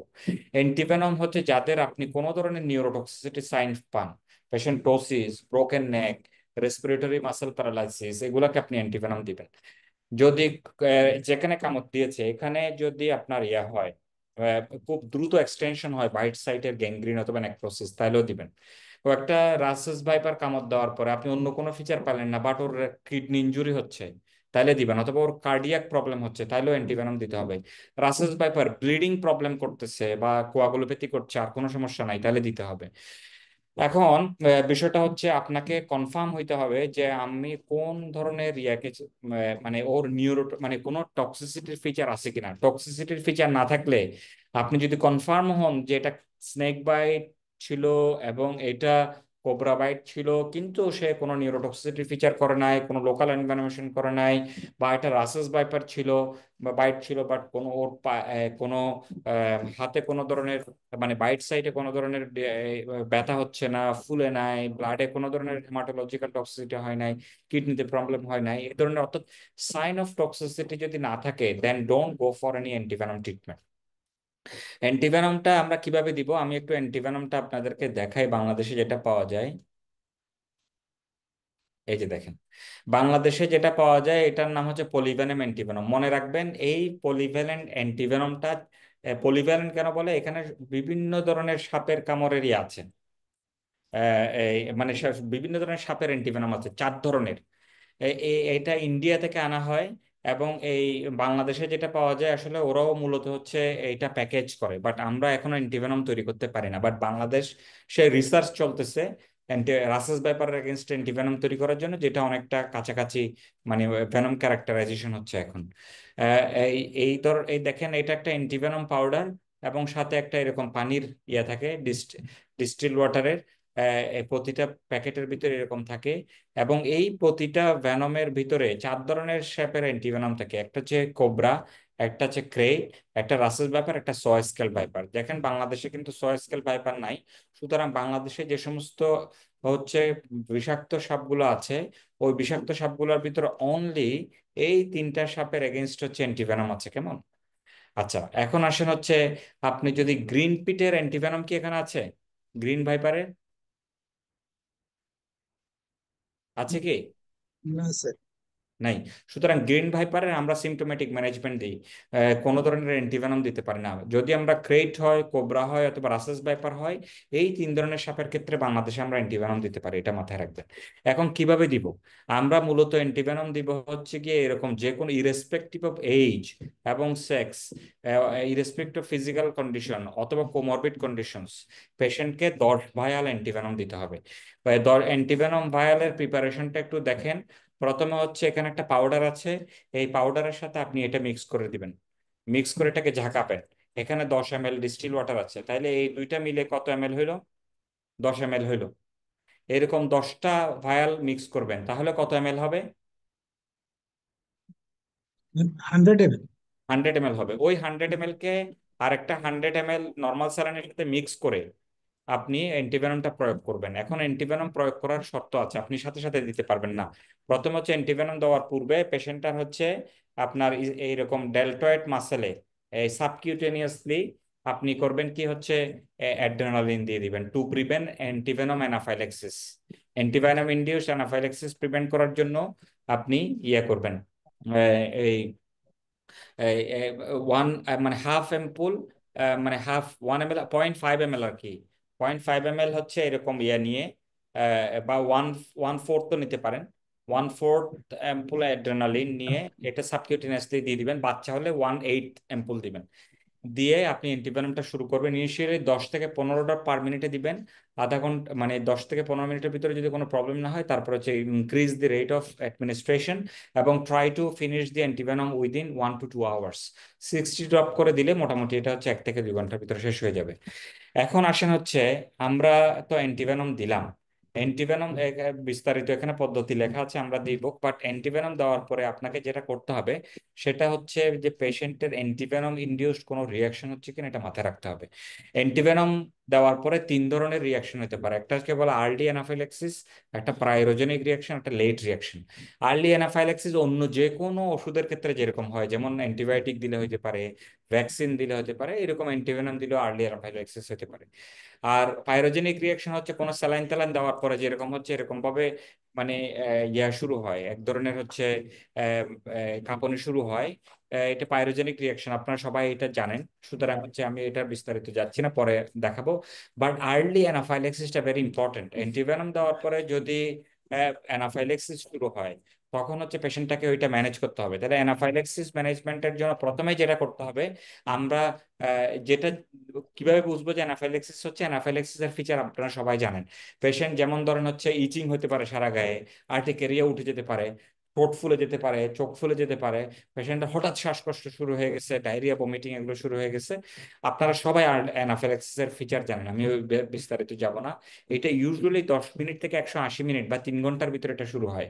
আমরা যেটা ম্যানেজ করবো আর্লি অ্যানাফিলাক্সিসটা, ফার্স্ট যেটা করব, ইমিডিয়েট ইমিডিয়েট পেশেন্টকে আমরা আগে অ্যান্টিভেনমটা বন্ধ করব। বন্ধ করে আমরা পেশেন্টটাকে অ্যাড্রেনালিন দিব। কিন্তু আপনারা সবাই জানেন হচ্ছে steroid. Steroid is not treatment for anaphylaxis, মানে first treatment of anaphylaxis. First treatment হচ্ছে অ্যাড্রেনালিন। অ্যাড্রেনালিন যে কোনো অ্যানাফাইলাক্সিস, এটা অ্যান্টিবায়োটিক হোক, এইটা স্নেক অ্যান্টিভেনম হোক, এইটা ভ্যাকসিন হোক, আপনি অবশ্যই অ্যাড্রেনালিন দিবেন। অ্যাড্রেনালিন হাফ এম্পুল নিয়ে, মানে 1 এম্পুল থেকে হাফ এম্পুল নিয়ে, ওইটাকে অ্যাডাল্ট হলে হাফ এম্পুল আইএম দিয়ে দিবেন। আর হচ্ছে চিলড্রেন হলে 1/4 এম্পুল আইএম দিবেন। কোথায় দিবেন আপনি? এটা এই এই ইয়েতে দিবেন, এই যে থাই মাসলটা উপরের দিকে তুলে ওখানে হচ্ছে আইএম দিয়ে দিবেন, বা এখানেও দিতে পারেন, ডিপেন্ডস অন, মানে ইন্ট্রামাসকুলার দিলে হবে। আর সাথে কি দিতে পারেন? আর সাথে আপনি পেশেন্টটাকে হচ্ছে এই অ্যান্টিহিস্টামিন, তারপর হাইড্রোকর্টিসন, রেনিটিডিন, এগুলো আমরা সবাই জানি। বাট আপনাকে যদি বলে হচ্ছে অ্যানাফিলাক্সিসের ট্রিটমেন্ট কি দিয়ে করবেন, অ্যান্টিভেনম ইনডিউসড, আপনি বলবেন হচ্ছে টেম্পোরারি স্টপ করব, দেন হচ্ছে আমি অ্যান্টি অ্যাড্রেনালিন দিব, দেন আপনি এই তিনটার কথা বলবেন। আমরা সবাই যেটা করি, স্টেরয়েড এবং অ্যান্টিহিস্টামিন দিই, কখনো অ্যাড্রেনালিন দিই না। But adrenaline is the first choice of treatment in. এখন আপনারা কখন দিবেন এটা? যখন রিয়াকশন দেখবেন সাথে সাথেই দিবেন। এখন আসেন হচ্ছে আমরা যখন অ্যান্টিহিস্টামিনটা দিব, সরি, মানে এই অ্যান্টিভেনমটা বন্ধ করব, এখন প্রশ্ন আসতে পারে যে অ্যান্টিভেনমটা আপনারা আবার রিইন্ট্রোডিউস করবেন কিনা। বলেন তো, রিইন্ট্রোডিউস করবেন কিনা? স্যার, মানে বুলানোর পরে 2 ঘন্টার মধ্যে হলে ইন্ট্রোডিউস করুন। 2 ঘন্টা পার হলে আর করা যাবে না। না, এটা বুলানো আসলে পরে এটার ক্ষেত্রে প্রযোজ্য না। আপনারা যেটা মনে রাখবেন সেটা হচ্ছে যে অ্যান্টিভেনমটা আমরা হচ্ছে আবার রিইন্ট্রোডিউস করতে পারবো ইভেন রিয়াকশন হলো, কারণ এটা লাইফ সেভিং ড্রাগ। অ্যান্টিভেনম না দিলে পেশেন্ট মারা যেতে পারে। আবার হচ্ছে অ্যান্টিভেনম রিয়াকশন হলে, আপনি যেমন, আমরা একটা অ্যান্টিবায়োটিক সেফট্রাক্সনে যদি হাইপার সেন্সিটিভিটি হয় বা সিপ্রোফ্লুক্সাসিনে হাইপার সেন্সিটিভিটি হয়, আমরা ইউজুয়ালি ওইটা অ্যাভয়েড করার চেষ্টা করি, মানে এটা আমরা দিই না আর ওই ওষুধটা। বাট অ্যান্টিভেনমের ক্ষেত্রে এরকম কোনো কন্ট্রাইন্ডিকেশন, কোনো ধরনের মানে অর্গান ইম্পেয়ারমেন্টও অ্যান্টিভেনমের জন্য কন্ট্রাইন্ডিকেশন না। প্রেগনেন্সি, মানে এটা যেহেতু লাইফ সেভিং ড্রাগ, এটাকে আপনাকে দিতেই হবে। স্যার, বুলানোর পরে যদি দেরি হয়ে যায় স্যার, মানে না, দিতে পারবেন। এটাতে আসলে কোনো সুনির্দিষ্ট ভাবে এরকম কোনো ইয়া নাই যে এতক্ষণ পরে দেওয়া যাবে অথবা দেওয়া যাবে না, এরকম কোনো রিকমেন্ডেশন নাই। আর দামি জিনিস ধরেন, একটা ভায়ালের দাম হচ্ছে 1500 টাকার মতো, 10 ভায়ালের দাম 15,000 টাকা। সো এবং গরিব মানুষজন, আর হচ্ছে অনেক সময় দেখা যায় হসপিটালে সাপ্লাই না থাকলে আপনাকে বাইরে থেকে দিয়ে দেওয়া লাগতে পারে। সুতরাং সো মানে আমি ইন্ট্রোডিউস করতে, এটা ইউজুয়ালি অ্যানাফাইল্যাক্সিস খুব দ্রুত ম্যানেজ হয়ে যায় 10 থেকে 15 মিনিটের ভিতরে। তারপরে গ্রাজুয়ালি আবার শুরু করবেন। পাইরোজেনিক রিয়াকশন, আপনারা স্যালাইন দেওয়ার পরে রুগী কাঁপলে যেভাবে করে করেন, স্যালাইনটা বন্ধ করে দেন, একটা প্যারাসিটামল দেন, একটু কম্বল টম্বল দিয়ে যা ইয়া করে রাখেন, ঠিক সেম। এটা নিয়ে কোনো বিস্তারিত যাব না। লেট রিয়াকশন একটা আছে, সিরাম সিকনেস টাইপ বলা হয়। 10 থেকে 15 দিন পরে দেখা যায় কি কোনো পেশেন্টের আর্টিকেরিয়া, ভমিটিং এগুলো হতে পারে। মানে কোনো লিম্ফ নোড ফুলে যেতে পারে, খুবই রেয়ার, আমি এখনো পর্যন্ত পাই নাই। বাট এইটা জাস্ট সিম্পলি আপনি অ্যান্টিহিস্টামিন দিয়ে ম্যানেজ করবেন। যদি পেশেন্টের কোনো আর্থ্রালজিয়া, জয়েন্ট পেইন, মায়ালজিয়া এগুলো হয়, তখন শর্ট কোর্স প্রেডনিসোলন দেওয়া যেতে পারে যদি অ্যান্টিহিস্টামিন কাজ না করে। সুতরাং বাট মেইনলি মনে রাখবেন আর্লি অ্যানাফাইলাক্সিস কিভাবে ম্যানেজ করে। এখন হচ্ছে এডিশনাল ট্রিটমেন্ট আর কি কি দিবেন। এডিশনাল ট্রিটমেন্ট হচ্ছে আপনি অ্যান্টিভেনম এবং এগুলোর পাশাপাশি আরো কিছু, যদি নিউরোটক্সিক স্নেক বাইট হয়, মানে যারা বাংলাদেশে যেমন কোবরা, ক্রেইট, রাসাস ব্যাপার, অর্থাৎ যাদের ক্ষেত্রে আপনি ইয়ে দেন, যাদের ক্ষেত্রে আপনি হচ্ছে অ্যান্টিভেনম দেন, অ্যান্টিভেনম দেওয়ার সময় সাপোর্টিভ ট্রিটমেন্ট হিসেবে এগুলো দিবেন, অ্যাট্রোপিন এবং নিউস্টিকমিন। আপনি মূলত হচ্ছে নিউস্টিকমিন দিলে এটা হচ্ছে আপনার নিউরো প্যারালাইসিসকে সে ইয়া করে, সে নার্ভ এন্ডিংটাকে অ্যাক্টিভেট করে। কেমন? নিউ স্টিকমিনটা আমরা কিভাবে দিব? নিউ স্টিকমিনটা আমরা দিব হচ্ছে গিয়ে আপনার মানে 550 থেকে 100 microgram per KG body weight করে সাবকিউটিনাসলি দিব। তবে মাথায় রাখবেন হচ্ছে এটা 5 এম্পুল করে দিব এভরি 4 ঘন্টা পর পর। থাইতে দিব, সাবকিউটেনিয়াস দিতে পারেন, আইএমও দিতে পারেন। আমি এখানে সাবকিউটেনিয়াস লিখছি। জাস্ট থাই মাসেলটা এভাবে করে তুলে ওখানে হচ্ছে এখানে ডান ডান ডান থাইতে 2.5 এম্পুল এবং বাম থাইতে 2.5 এম্পুল, 5 এম্পুল 4 ঘন্টা পর পর দিবেন। এই নিওস্টিকমিন দিলে কোলিনার্জিক ফিচার হতে পারে, ওইটার জন্য to prevent cholinergic feature atropine দিতে হবে। অ্যাট্রোপিন কি করে, ইউরিনের রিটেনশন করতে পারে, সেজন্য কোনো পেশেন্ট ভেনোমাস স্নেক বাইট হলে পেশেন্টটাকে এগুলো শুরু করার আগে দয়া করে ক্যাথেটার করে রাখবেন, নাহলে ইউরিনারি রিটেনশন হয়ে যেতে পারে। কতক্ষণ পর্যন্ত এটা দিবেন? এটা দিবেন হচ্ছে যতক্ষণ পর্যন্ত পেশেন্টের নিউরোলজিক্যাল ফিচার আসছে অথবা পেশেন্ট রেসপিরেটরি সাপোর্টে আসছে, মানে মেকানিক্যাল ভেন্টিলেশন আছে। তারপর হচ্ছে পেশেন্টের ব্লাড ট্রান্সফিউশন করতে পারেন। কাদেরকে? পেশেন্টের ব্লাড ট্রান্সফিউশন করতে পারেন যে সমস্ত পেশেন্টের কোয়াগুলোপ্যাথি হয়ে ব্লিডিং হচ্ছে, যেমন ধরেন কোন রাসেস বাই পারগ্রিন, এটা কার জন্য? ঠিক আছে, তাহলে এখন আসেন হচ্ছে আমি আপনাদেরকে কিছু একটা কেস দেখাই। একটু পরে বলুন, একটু শেষ করে নি। কে আসবে? আচ্ছা আচ্ছা আচ্ছা। আম, এখন আসেন হচ্ছে একটু দেখি। এইটা হচ্ছে আমার একটা real life time experience. Patient আমি ম্যানেজ করেছি চিরং মেডিকেল কলেজে। এই পেশেন্টটা আসছে হচ্ছে আপনার উনি একজন স্নেক চার্মার, নিজেই ওজা। উনি হচ্ছে একটা গ্রামে, একটা একটা আননোন গ্রামে আর কি, আমি নামটা ভুলে গেছি। ওনাকে কল দেওয়া হয়েছিল হচ্ছে একটা কোবরা উপদ্রব করছে, উনি হচ্ছে ওখানে রেস্কিউ করতে গেছে কোবরাটা। তো উনি তো ওনারা বেয়ার হ্যান্ডেড আসলে আনসাইন্টিফিক্যালি ম্যানেজ করে হচ্ছে স্নেক হ্যান্ডলিং করা। তো উনি ওনার ওই যে ক্যারিকেচার করতে গিয়ে উনাকে হচ্ছে বাইট করছে হাতে এখানে। এবং উনি যখন মেডিকেল কলেজে আসছে আমরা তখন দেখলাম হচ্ছে উনার অলরেডি রেসপিরেটরি প্যারালাইসিস এবং স্যাচুরেশন হচ্ছে গিয়ে 20%, সরি মানে রেসপিরেটরি ফেলিওর আছে, আমার এক্সাক্ট মনে নাই, পসিবলি 50-60%-এর এরকম হবে। আমরা পেশেন্টটাকে ইমিডিয়েটলি ইন্টিউবেট করি, ওয়ার্ডেই ফ্লোরে রেখে ইন্টিউবেট করি। ইন্টিউবেট করে পেশেন্টটাকে মেকানিক্যাল ভেন্টিলেশনে দিই, দেখেন এরপর অ্যান্টিভেনম দিই। অ্যান্টিভেনম দেওয়ার পরে দেখেন পেশেন্টটা ডে 2 থেকে আস্তে আস্তে চোখ খোলা আরম্ভ হয়েছে। ডে 3-তে দেখেন ওর স্পন্টেনিয়াস রেসপিরেশন আসছে, পেশেন্টটা চোখ নাড়াতে পারছে, ওর হচ্ছে টোসিস ভালো হয়ে গেছে। এখানে দেখেন টোসিস ছিল, বাট এখানে দেখেন টোসিস ভালো হয়ে গেছে ডে 3-তে। ডে 4-এ দেখেন হচ্ছে পেশেন্ট কমপ্লিটলি রিকাভার্ড। আমরা অলরেডি পেশেন্টটাকে এক্সটিউবেট করছি, বাট দেখেন এই পেশেন্টটাকে কোবরা যে বাইট করছে বোঝা যাচ্ছে যে পেশেন্টের অলরেডি 5-6 দিনের মাথায় ওর এখানে নেক্রোসিস ডেভেলপ করেছে। এইটা আমার আরেকটা পেশেন্টটা হচ্ছে গিয়ে আসছে হচ্ছে চাঁদপুর থেকে আসছিল। পেশেন্টটা পায়ে বাইট করছে, দেখেন নেক্রোসিস হয়ে গেছে, ফুলে গেছে, ব্যথা হচ্ছিল। আমার কাছে যখন আসছে পেশেন্টটা, আমি ইমিডিয়েটলি বুঝতে পারি যে এটা কি কামড় দিয়েছে। পেশেন্টটাকে হচ্ছে ম্যানেজ করে ফেলি উইদিন 1 আওয়ার। দেখেন যে খুবই এক্সেলেন্ট রিকভারি হয়েছে, খুবই রিওয়ার্ডিং। আপনি একটা ক্যান্সারের পেশেন্ট আসলে সেভ করা যায় না, বাট এই পেশেন্ট গুলার ক্ষেত্রে আমরা হচ্ছে মানে দ্রুত অ্যান্টিভেনম এবং রেসপিরেটরি সাপোর্ট দিলে পেশেন্টগুলোকে বাঁচাতে পারি। এখন হচ্ছে আপনারা অনেক জিজ্ঞেস করতে পারেন যে আমরা অ্যান্টিভেনম যদি দিই না, যদি ইমপ্রুভ না করে তাহলে রিপিট করবো কিনা। ইউজুয়ালি নিয়ম আছে যদি নিউরোলজিক্যাল ফিচার ইমপ্রুভ না করে 1 থেকে 2 ঘন্টা পরে আবার সেকেন্ড ডোজ দেওয়ার জন্য। তা আমি সেকেন্ড ডোজ পর্যন্ত দিই। দেওয়ার পরে যদি দেখা যায় কি, ইউজুয়ালি গ্রেট বাইট গুলো নিউরোটক্সিসিটি রিভার্স করতে অনেক সময় লাগে, সেজন্য ওকে যে পর পর দিতেই থাকবেন এরকম না। ইউজুয়ালি 2 ডোজের পর আর দেওয়া হয় না, বাট কোবরাতে 1 থেকে 2 ডোজের ভিতরে হয়ে যায়। ক্রেটে একটু কয়েক ডোজ লাগতে পারে, মানে 10 ভায়াল করে কয়েক ডোজ লাগতে পারে। আর রাসেস ভাইপার যদি হয়, ওর যদি শুধু কোয়াগুলোপ্যাথির প্রবলেম থাকে, আমরা 6 ঘন্টা পর পর হচ্ছে অ্যান্টিভেনম করতে পারি,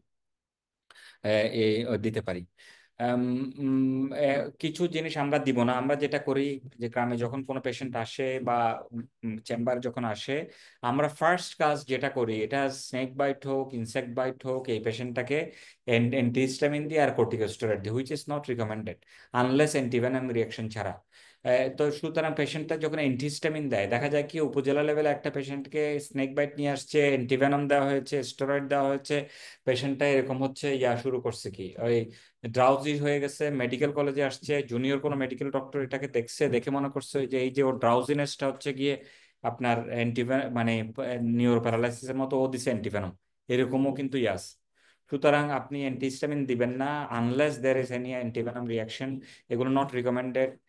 কোনো হেপারিন ট্রেডিশনাল মেডিসিন এগুলো কোনো কিছু দেওয়া যাবে না, জাস্ট সাইন্টিফিক ওয়েতে ম্যানেজ করতে হবে।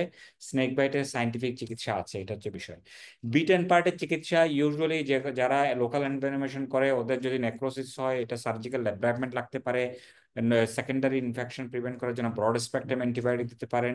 তারপর হচ্ছে এলিভেশন, লিম্বটা এলিভেট করে রাখতে পারেন এবং ওটা ভালো মতো অ্যাসেপ্টিক ওয়াশ করতে হবে, কেমন। এটা লোকাল এনভায়রনমেন্ট ফলো আপে যখন আসবে পেশেন্ট, ইউজুয়ালি আমরা 5 থেকে 10 দিনের ভিতরে পেশেন্টটাকে একবার দেখাতে বলি, কারণ হচ্ছে ওই সময় মূলত গ্যাংগ্রিনটা হয়। তো এইটা পেশেন্ট ডিপেন্ডস অন পেশেন্টটা আপনি কিভাবে দেখছেন, কিভাবে পাচ্ছেন, এটার উপরে কোনো সুনির্দিষ্ট ধরা বাঁধার নিয়ম নাই যে এতদিন পরে আসেন, বাট আপনার ক্লিনিক্যাল এক্সপার্টিসের উপর বলবেন যে আপনি আসবেন যেতে। আর এখানে কোনো যদি অ্যান্টিভেনম না থাকে কি করবেন আপনি, পেশেন্টটা যদি অ্যান্টিভেনম নাই আপনার কাছে, পেশেন্টটাকে যদি অক্সিজেন প্রয়োজন হয় অক্সিজেন সাপোর্ট দিবেন, যদি মেকানিক্যাল ভেন্টিলেশন দরকার হয় মেকানিক্যাল ভেন্টিলেশন দিবেন, এডিশনাল যে ট্রিটমেন্ট অ্যাট্রোপিন নিউস্টিকমিন এগুলো দিবেন, এবং হেমাটোলজিক্যাল টক্সিসিটির ক্ষেত্রে পেশেন্টটাকে ফ্ল্যাশ পোজন প্লাজমা এগুলো দিতে পারেন। Thank you. এখন আমার শেষ, আপনারা বলেন যে কোনো প্রশ্ন আছে কিনা। স্যার, একটা যেটা বললেন যে মানে যদি নিউরোটক্সিক সিমটম যদি না থাকে তাহলে অ্যান্টিভেনাম দেওয়ার দরকার নেই।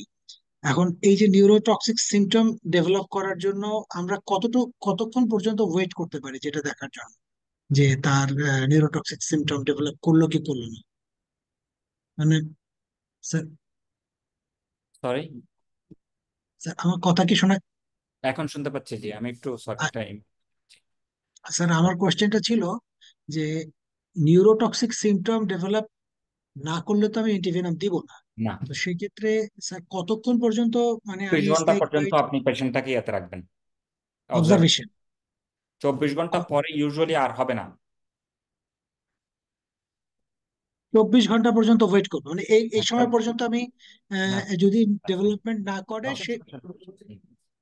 সরি আমি ইন্টারাপ্ট করেছি আপনাকে, এই যে বলেন তো, আবার বলেন কাইন্ডলি, আমি প্রশ্নটা। মানে ওখানে নাথিং বাই মাত্রা রাখবেন, নাথিং বাই মাউথ অ্যান্টিবায়োটিক এবং হচ্ছে টিটেনাস প্রোফাইল্যাক্সিস, মানে টক্সয়েড এগুলো দিবেন। বাট ইয়ে করবেন না, ওই যে অ্যান্টিভেনম দিবেন না। অ্যান্টিভেনম তখনই দিবেন যখন অ্যান্টিভেনমের ফিচার আসবে। আরেকটা বিষয়, যদি ধরেন একটা পেশেন্টের ভাইপার বাইট হইলো, আপনি ওনাকে আইএম ইনজেকশন মানে টিটেনাস প্রোফাইল্যাক্সিসও দিবেন না, কারণ ওর যে জায়গায় ওখানে প্রচুর ব্লিডিং হতে পারে, সেজন্য এটা উনি সেরে যাওয়ার পরে তারপরে দিবেন। সো মানে অ্যান্টিভেনম ডেফিনেটলি মানে যখন নিউরোটক্সিক সাইন ডেভেলপ করবে তখন। নিউরোটক্সিক অথবা যদি রাসেস ভাইপারের ক্ষেত্রে যদি ব্লাডের সাইন মানে নিউরোটক্সিক কোনো ফিচার নাই, ব্লাড বাট হচ্ছে ওর ব্লাড ক্লটিং হচ্ছে না, তাইলে দিবেন। আর ধরেন কোবরা বাইট নিউরোটক্সিক ফিচার নাই, বাট যেখানে কামড় দিয়েছে ওখানে প্রচন্ড ফুলে গেছে, নেক্রোসিস শুরু হচ্ছে, ব্যথা হচ্ছে প্রচন্ড, এবং সকালে ছিল হচ্ছে একটু করে এখন আবার পুরা এরকম ফুলে গেছে, কিন্তু নিউরোটক্সিক ফিচার নাই, মানে ওর লোকাল এনভায়রনমেন্টের ফিচার আছে, এই পেশেন্টকেও দিবেন। স্যার আসসালামু আর আলাইকুম এটা স্যার। আসসালামু আলাইকুম, জি। স্যার আমার একবার একটা স্যার ওই স্নেক বাইট রুগী ভর্তি করেছিলাম হসপিটালে, আইসিইউতে ছিল। জি 60 ভায়াল স্যার, 6 বার মানে ইন্টিভেনম দিছে। জি জি ওইটা নিউরোটক্সিক ফিচার ছিল। তো দেওয়ার জি। পরে স্যারকে আমি আবার বলছিলাম যে স্যার এটা রিপোর্ট করবেন নাকি, মানে এরকম রুগী তো বাঁচা না, 1 মাস ভর্তি ছিল। কোনটা? স্যার মানে স্যার মানে স্নেক বাইট স্যার 1 মাস জি, ভর্তি ছিল আইসিইউতে, তারপরে ভালো হয়েছে রুগী, এখন ভালো আছে, এখনো হিসাব বেঁচে ওইটা। আছে। কিন্তু তাকে 6 বার দিতে হয়েছে। এটা স্যার মানে 7টা আসাস চিনা যায় নাই, তবে নিউরোটক্সিক ফিচার ছিল স্যার, রেসপিরেটরি আছে। এক বাচ্চা মানে পেশেন্টটা পরে। 60 ভায়াল দিতে হয়েছে স্যার, এন্টিভেনম 60 ভায়াল। জি জি, হইতে তো পারে, স্যার জি। বললো যে আমার লাইফে তো এরকম দেই নাই, এই জন্য আমার রিপোর্ট কোথায় মানে এটা? এটা দিনাজপুর মেডিকেল কলেজে স্যার, দিনাজপুর মেডিকেল কলেজ। তো ও ওই স্যার আবার ঢাকায় ফয়েজ স্যারের সাথে কথা বলছিল, তো স্যার আবার বলছে মানে নিরুৎসাহিত করছে যে এত বেশি ভায়াল দেওয়াটা ঠিক হয় নাই বা এরকম, করে রিপোর্টটা করেনি। তো সর্বোচ্চ আসলে কত আচ্ছা দেওয়া, আচ্ছা। যে রুগীটা এখনো বেঁচে আছে স্যার, রুগীটা আমার পার্সোনাল রুগী, আমার জিপি চেম্বারের রুগী, রেগুলার আসে। এখন ও রুগীটার আচ্ছা এখন আচ্ছা। যেটা সমস্যা হয়, ও দুর্বল, মাংসপেশি একটু ব্যথা ট্যাথা করে, কিন্তু বেঁচে আছে, কাজকর্ম করেছে। কিন্তু 60 ভায়াল দেওয়াটা কি আসলে মানে ওইটা আসলে রিকমেন্ডেড অযৌক্তিক ছিল হয়েছে না, কি? ইউজুয়ালি আমার যেটা এক্সপেরিয়েন্স, এগুলোর কোনো আসলে হার্ড এন্ড ফাস্ট কোনো রুল নাই যে সেকেন্ড ডোজের পরে যদি পেশেন্ট ইমপ্রুভ না করে, আমি ইউজুয়ালি আমার পার্সোনালি হচ্ছে আমি আর প্রসিড করি না আর অ্যান্টিভেনম দিই না, কারণ অ্যান্টিভেনম ইটসেলফ কতগুলোই আছে। আমি ওনার যদি কোনো রেসপিরেটরি সাপোর্ট প্রয়োজন হয়, অথবা দেখা যায় কি পেশেন্টের যদি অন্য কোনো সাপোর্টিভ ট্রিটমেন্ট ব্লাড ট্রান্সফিউশন বা বা ফ্রেশ ফ্রোজেন প্লাজমা, এগুলো দরকার হলে আমি যখন শুধু ওইটা সাপোর্টিভ ম্যানেজমেন্ট দেওয়ার চেষ্টা করি। বাট অ্যান্টিভেনম ইউজুয়ালি, কারণ হচ্ছে ওর 24 আওয়ার্স পরে ওইটা আমরা সাধারণত অ্যান্টিভেনম যেটা দিই এটা হচ্ছে ব্লাডে যে ভেনমটা থাকে ওইটাকে নিউট্রালাইজ করতে পারে, কিন্তু যেটা অলরেডি রিসেপ্টরে অকুপাই হয়ে গেছে এটাকে কিছু করা যায় না। তো সুতরাং মানে কারণ অ্যান্টিভেনমটা তো রিসেপ্টর পর্যন্ত যায় না। আর যেহেতু 24 আওয়ার্স থেকে 48 ভেনমটা ডিসঅ্যাপিয়ার হয়ে যায় বডিতে, এটা ডিগ্রেড হয়ে যায় অথবা হচ্ছে এলিমিনেট হয়ে যায় বডি থেকে, তাহলে কিন্তু এটা আসলে মানে দেওয়ার কোনো জাস্টিফিকেশন নাই। কিন্তু এমনি নিয়ম হচ্ছে 1 থেকে 2 ঘন্টা আপনারা রিপিট না করলে দেওয়ার জন্য, বাট ইট ডিপেন্ডস যে আপনারা মানে মানে কারোর সাথে কনসাল্ট করে ইয়া করবেন আর কি, এটা চিকিৎসাটা দিবেন। যেমন আমরা যেটা করে, আমাদের একটা পুরো দেশে সাপোর্ট করার জন্য আমাদের একটা ইয়ে আছে, হোয়াটসঅ্যাপ গ্রুপ আছে যেখানে ফয়েজ স্যাররা ওনারাও আছেন সবাই। আম, আমি এখানে শেয়ার করে দিব, আপনারা চাইলে ওটার মেম্বার হয়ে যেতে পারেন। 24 আওয়ার্স ওখানে আপনার হচ্ছে সাপোর্ট দেওয়া হয়। আপনি যে জাস্ট পেশেন্টের কিছু ডেসক্রিপশন লিখে যদি ওখানে দেন, আপনাকে দেখবেন হচ্ছে আপনাকে ফয়েজ স্যার কল করতেছে ওখান থেকে, অথবা রোবেদ আমিন স্যার কল করতেছে, এরকম হতে পারে। কেমন? তো ওই আম, যখন আপনার কনফিউশন থাকবে অবশ্যই ওই ওখানে হেল্প নিতে পারেন, অথবা যেটা করতে পারেন সেটা হচ্ছে আপনার উম, যে পেশেন্টটাকে এমন কোনো জায়গায় নিয়ে পাঠান যেখানে হচ্ছে স্নেক বাইটের ম্যানেজমেন্ট আছে আর কি, মানে ভালো মতো ইয়ে করতে পারবে যদি আপনি কনফিউশন হয়। তবে আমি মনে করি আরো আর কারোর সাথে এটাকে কনসাল্ট করাটা বেটার আর কি। আর কোনো প্রশ্ন? আচ্ছা, ম্যানেজমেন্ট যিনি দিয়েছিলাম উনি স্যার ওই যে আইসিইউ স্পেশালিস্ট স্যার, জি জি। মানে এই, পরে না উনি আইসিইউ স্পেশালিস্ট, উনি ম্যানেজমেন্ট করছে দুইটা আমার। তো জি। স্যারে পরে বলছে যে আমি এরকম কখনো এরকম 60 বার দেয়নি, কিন্তু ধরে নিয়েছিলাম রুগীটা বাঁচবে না, রিস্ক নিয়ে দিছে, কিন্তু রিপোর্ট করে নাই, দ্যাটস ওটা ওকে, পরে স্যার বাট এটা বিষয়টা হচ্ছে গিয়ে রেজিস্টার করছে। ওনার হয়তো বা যেটা হয়েছে কি, ওনার আসলে প্রলং নিউরোটক্সিসিটি হচ্ছিল।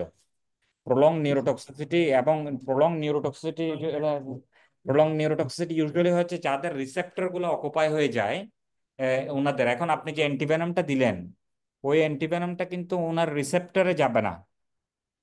তো সুতরাং এটা মানে জাস্ট কমন, অনেকগুলো মেকানিজম আছে। জাস্ট এখানে আপনাকে যেটা জানানোর চেষ্টা করছে সেটা হচ্ছে যে আসলে খুব বেশি ডোজ ইয়া দিলে কোনো ওইরকম এডিশনাল কোনো বেনিফিট নাই, বরঞ্চ সাপোর্টিভ ম্যানেজমেন্টটাকে অপটিমাইজ করার দিকে বেশি নজর দিতে হবে।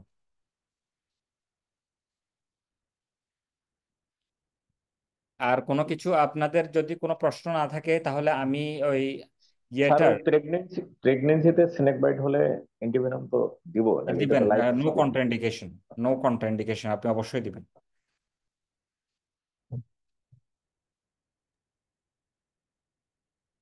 স্যার নিউরো ট্রান্সমিটার লেভেলে যদি চলে যায় মানে স্নেক বাইটের ভেনমটা, সেক্ষেত্রে অ্যান্টিভেনম দিয়ে লাভ হবে না নাকি স্যার? এটা দেওয়া দেওয়া লাগবে স্যার? না না না না, আমি আসলে বোঝাচ্ছি সেটা লাভ হবে না সেটা না, মানে যেমন ধরুন একটা পেশেন্ট আসছে, ফিচার নিয়ে আসছে, তার মানে তার কিছু হচ্ছে অলরেডি নিউরো রিসেপ্টর লেভেলে গেছে, কিন্তু তার ব্লাডও তো আছে, ইমিডিয়েট আসছে পেশেন্ট, আপনি তাকে অ্যান্টিভেনম দেন।